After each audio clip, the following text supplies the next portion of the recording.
Countries in the Middle East are preparing for a wider war as the conflict between Israel and Iran has now extended to Qatar. And today, Iran launched missiles at Qatar, the site of the largest U.S. military base in the region. No missiles hit the base. ABC's Perry Russom has more on the growing conflict. Iran retaliating against the U.S., launching an attack against American troops stationed in Qatar. A U.S. official tells ABC News Iran fired missiles targeting the Al Udeid Air Base, the largest U.S. air base in the Middle East, home to some 10,000 American troops. It's not clear if any missiles hit the base. It comes as there are major questions today about how much of Iran's nuclear program was destroyed in Saturday's attack, as President Trump says the facilities were obliterated. Completely and totally obliterated. The chairman of the Joint Chiefs of Staff says it's too early to tell the full scope.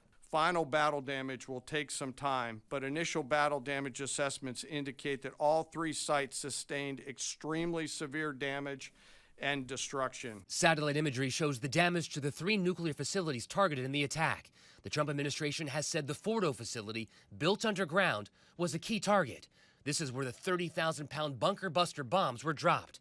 From the sky, the only damage that can be seen are the holes the bomb created when they dug into the ground before exploding. We really can't know what went on underneath the ground in Fordo, so the president called it a monumental success, but it all happened 200 feet down, and we can't see with satellites. Israel and Iran trading missile attacks today.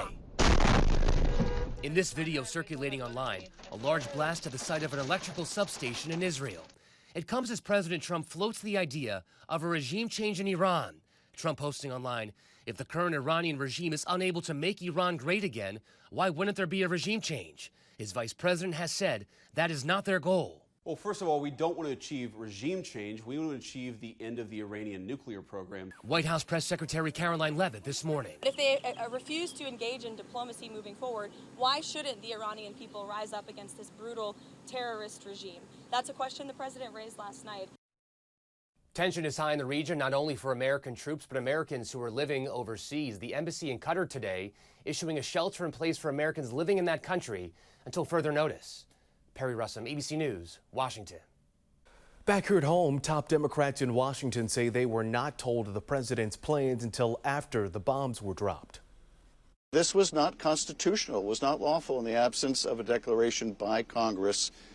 And so the administration should have come to Congress.